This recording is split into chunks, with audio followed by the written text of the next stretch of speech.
Anal ফিশারে maximum ক্ষেত্রে আমরা কারণগুলো বলি, যেগুলো প্রাইমারি, প্রথমত দুভাগে আমরা ভাগ করি। একটা হচ্ছে প্রাইমারি অ্যানাল ফিশার, একটা হলো সেকেন্ডারি, অন্য কোনো কারণে অ্যানাল ফিশার হয়।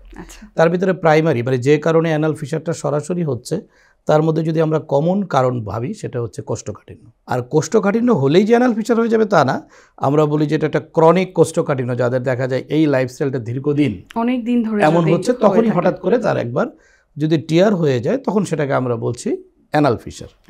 আর আমি বলছিলাম যে অনেক অন্যান্য রোগের কারণেও কিন্তু অ্যানাল ফিশার হচ্ছে। কাজে অ্যানাল ফিশারের সাথে এমন হতে পারে যে ক্যান্সারও জড়িত থাকতে পারে, যে একটা রোগী হয়তো দেখা গেল ক্যান্সারে ভুগছে, সেও অ্যানাল ফিশার নিয়ে আপনার কাছে আসতে পারে, বা আমাদের কাছে আসছে। তার আলসারেটিভ কোলাইটিস হয়েছে, ক্রনস ডিজিজ, এরকম কিছু রোগ আছে যেগুলো প্রগনোসিস খারাপ, এগুলো থেকে ক্যান্সার হতে পারে, তারাও কিন্তু আমাদের কাছে অ্যানাল ফিশার নিয়ে সরাসরি আসতেছে।